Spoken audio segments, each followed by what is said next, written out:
Welcome to Dark Horse, where you are the hero of your own story, and we are the guide that's going to help you get to where you want to go. In this instance, I need a guide to get me to where I want to go. His name is Sam Stitt. So, I've rowed for a long time, and this is something that has been... I've dabbled with it, but I've never been coached. And yet I preach coaching all the time, and I'm always trying to teach you guys the basics of what all this is. And I was coached for a long time on the water, but as a sweep rower. For those of you that don't know, sweep rowing is where every athlete has one big oar in their hands. It's like the huge, I don't know the exact length, but I'm gonna say like 12 feet. So when you're sweep rowing, you actually have one oar in your hand. And that is typically what you do in collegiate rowing. It's like basically big boat rowing is what you do. It's 8 guys or 8 women in a boat. 4 are on one side, their oars on the port or the starboard side, and the other 4 are on the opposite side. And you counterbalance each other. Well, the other style of rowing, when you are, for example, rowing by yourself, is called sculling. And that's when you have a smaller oar, I'm gonna say 8 feet. You have 2 smaller oars, one in each hand. And you have to be able to balance the boat by yourself. Now, in my opinion, this is a much better form of actual rowing, but I've never been a sculler because I was raised in the collegiate program world, but that was what we did. We swept. We were sweep rowers. And now I've decided I'm gonna get better. I have sculled before, but I was self-taught. And I do believe in good coaching. So, I'm gonna bring you guys along on the journey. This journey is going to start with a coach. His name is Sam Stitt. He's an Olympian that lives here in San Diego and is going to be my coach as I improve at becoming a sculling rower. Come along on the journey. I hope you guys have fun with this. We'll see how this goes and let's see what happens.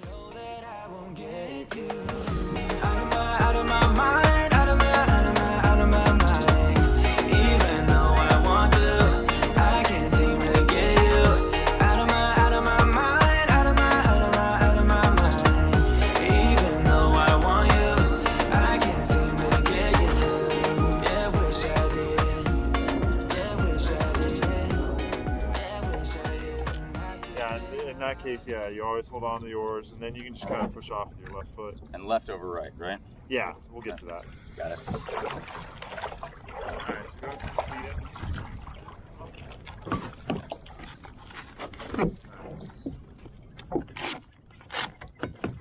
So one thing, whenever I'm coaching you and I say reset, right here, sitting at the finish, your feet down, your legs down, that's my safety position. So if there's a giant boat coming by, or a big wake, I don't think something's going right, I'll say reset, and I want you to come back to the finish.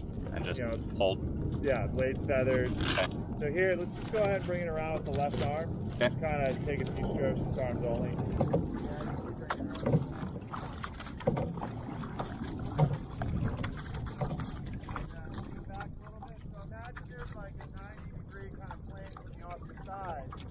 Straight up, you want to just behind that. Okay. Yeah. Nice, relax the shoulders, elbows are out. Good. Alright. Yeah, let's just try arms only. Just stay in this laid back position. Just with right arm first. So just the right arm first, like you guys just saw your left. So let's just do like 5 strokes to the right, 5 strokes to the left. Kind of snake our way back into the cove here. Okay. Just 5 strokes to start. Slow down. Flat, slow down. Yeah. Not in a rush today. If you want your speed and whatever works, just get your speed out on the journey. Today we're just going to chill on the boat.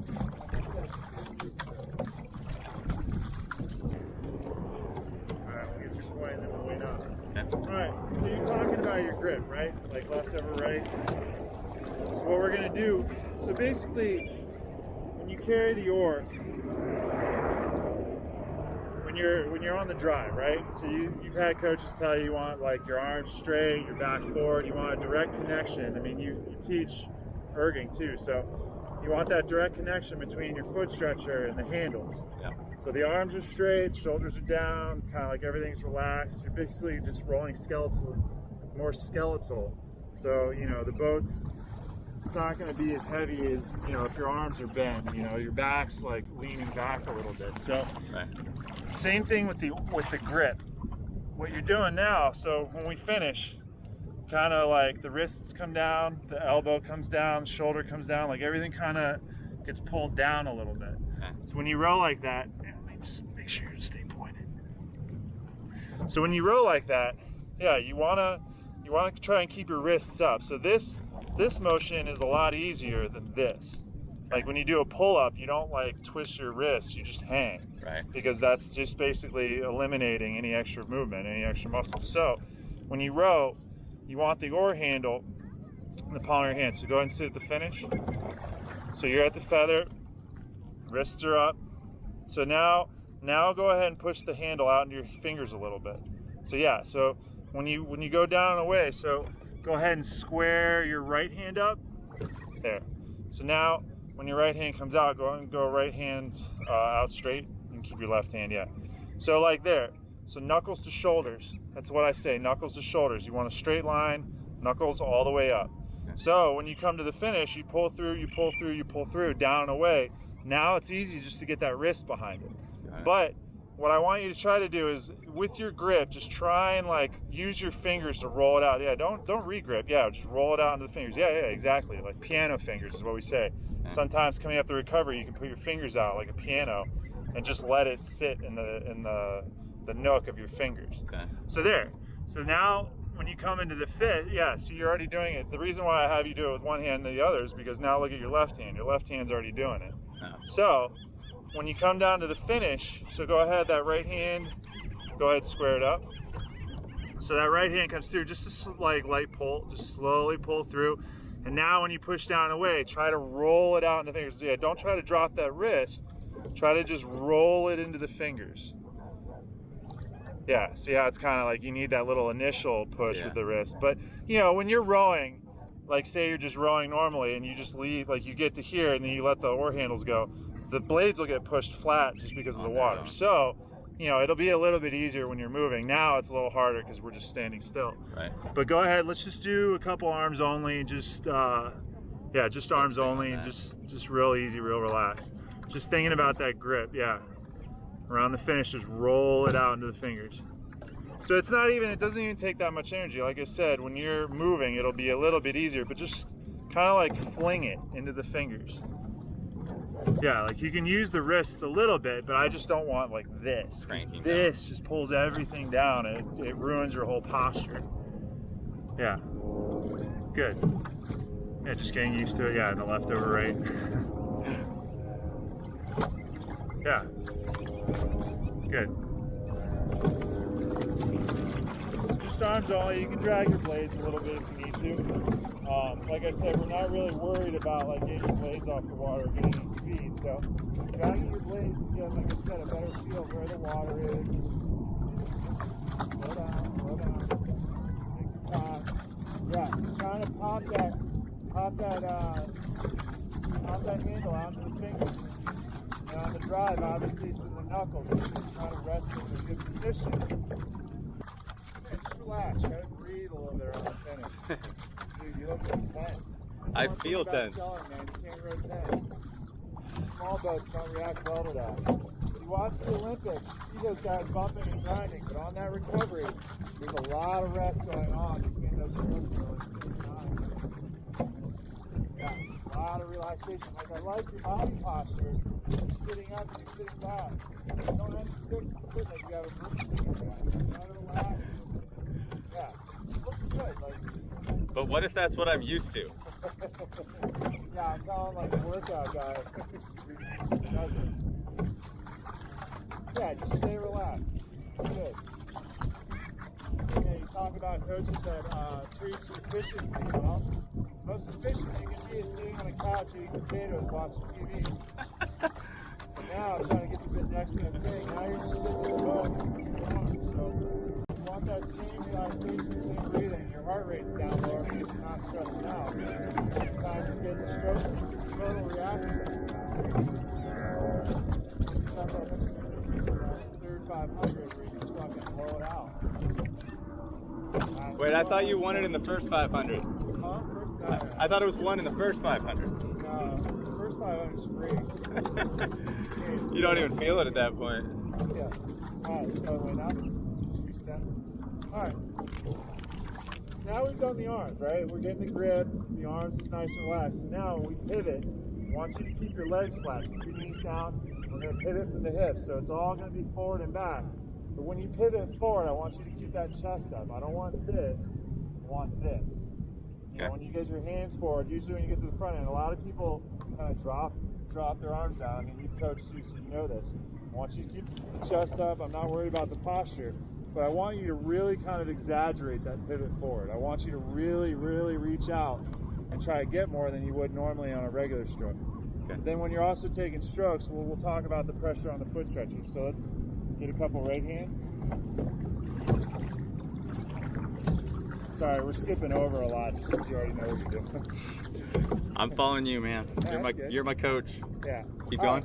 So let's go ahead. So let's go ahead and just do arms and back. But I really want you to try and, like, you know, you're obviously flexible in the stretch. So try to get your body out as far as you can, but keeping your chest up. Okay.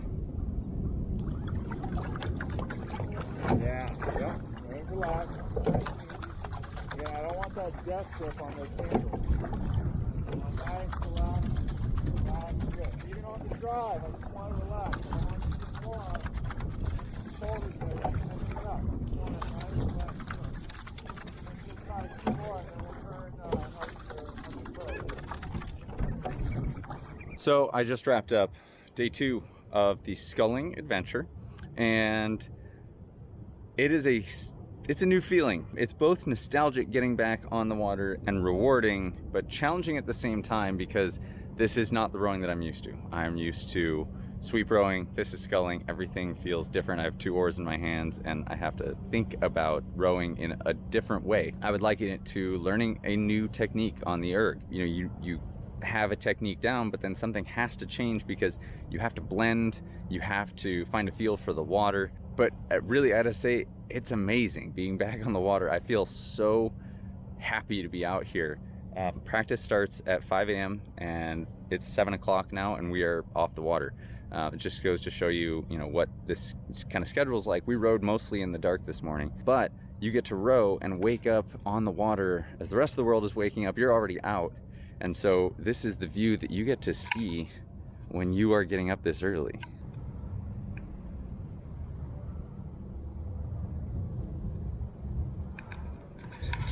It's amazing. You're here with the sunrise. You get to basically, you row through the dark, which creates a lot of feel, and you have to feel the water, not unlike how you have to feel the machine. And when you get better on the machine is when you start to feel how to connect. And we ran drills all day for 2 hours. We ran drills this morning. We got some continuous rowing, but about 80% of the time we were on technique. And that really is how it should be, especially as you're getting started in something. When I'm coaching you guys, I want you to spend 80% of your time on technique. The difference is unbelievable when you can actually spend that time practicing versus just smashing meters. Smashing meters is not going to get you far. Playing with your technique is. So anyway, today's takeaway for me as I was in the boat was, number 1, keep myself sitting up. I found myself slouching pretty decently as the workout went on, as I started to get tired. Number 2, easy placement of my handles at the catch as opposed to smashing the water with the oar, which is similar to if you were to smash the catch. You just put way too much power in at the front end. On the erg, it doesn't reward you, it actually punishes you because you get too much tension too early. You actually need to finesse the catch on the erg, and the same goes for the water. In sweep rowing, I had a tendency to smash the water with the oar or drop it in a little heavier. That was how I was taught. And now I'm having to lighten my hands at the catch. So that's number 2.